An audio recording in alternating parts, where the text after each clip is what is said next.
নমস্কার, আমি রচনা বন্দ্যোপাধ্যায়। 2026 বিধানসভা নির্বাচনে বিজয়ী প্রার্থীদের তাহলে কেন এই ভাঙচুর, কেন এই মারামারি, কেন এই হিংসা, কেন প্রতিহিংসা, কেন এই বিশৃঙ্খলা করা হচ্ছে? আমি আর ভোটে দাঁড়াবো না, দয়া করে আমার বাড়িঘর ভাঙবেন না। এভাবে কাঁদো কাঁদো গলায় লাইভে হাজির হলেন রচনা ব্যানার্জি। 2026 বিধানসভায় নির্বাচনে তৃণমূল প্রার্থী হিসাবে দাঁড়িয়েছিলেন রচনা ব্যানার্জি। রচনা 2024 সালে সভায় ভোটে হুগলি থেকে 7 লক্ষাধিক ভোট পেয়ে জয়ী হন। কিন্তু 2026-এ এসে তাকে মেনে নিতে হলো নির্বাচনে পরাজয়। নির্বাচনী ফলাফল প্রকাশের 2 দিন পর লাইভে এসে কান্নাজড়িত কণ্ঠে জানালেন, হুগলি জেলার বিভিন্ন প্রান্তে থেকে আমার দলের কর্মীরা আমাকে বারবার ফোন করছে। তাদের উপর নির্মম অত্যাচার করা হচ্ছে, তাদের অফিস ভাঙচুর করা হচ্ছে, তাদের অফিসের চেয়ার টেবিল সব রাস্তায় ফেলে দেওয়া হচ্ছে।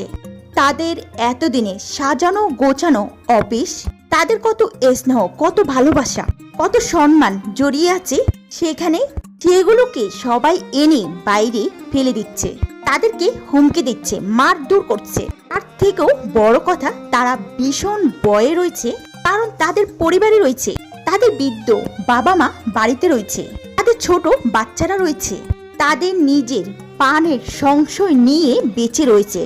তারা আমাকে বারবার ফোন করছে জানার জন্য, দিদি আমাদের কি করণীয়, আমরা কি করব, আমাদের বাঁচাও। 2026 বিধানসভা নির্বাচনে বিজয়ী প্রার্থীদের আমার অনেক অনেক শুভেচ্ছা, অভিনন্দন।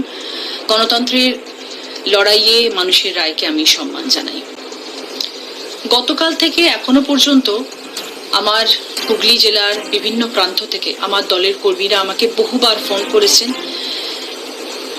তাদের উপরে নির্মম অত্যাচার করা হচ্ছে,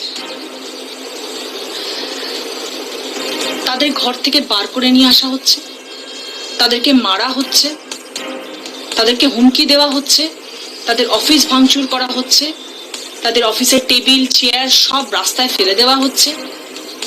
তাদের এতদিনের সাজানো গোছানো অফিস, তাদের কত স্নেহ, কত ভালোবাসা,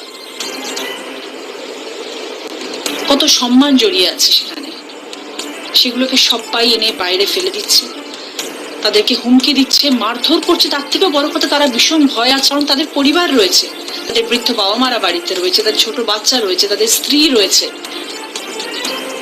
তারা নিজেদের প্রাণের সংশয় নিয়ে বেঁচে রয়েছে। তারা আমাকে বারংবার ফোন করছে জানার জন্য, দিদি আমাদের কি করণীয়, আমরা কি করব, আমাদেরকে বাঁচাও। এটা তো কাম্য নয়, আমরা তো এই রাজনীতি চাই না, আমরা তো সবাই শান্তিতে থাকতে চাই, আমরা তো এই বার্তাই সবাইকে দিতে চাই। সংগঠিত রাজনৈতিক দলে তো কর্মীরা শৃঙ্খলা মেনে থাকেন, তাহলে কেন এই ভাঙচুর, কেন এই মারামারি, কেন এই হিংসা, কেন প্রতিহিংসা, কেন এই বিশৃঙ্খলা করা হচ্ছে?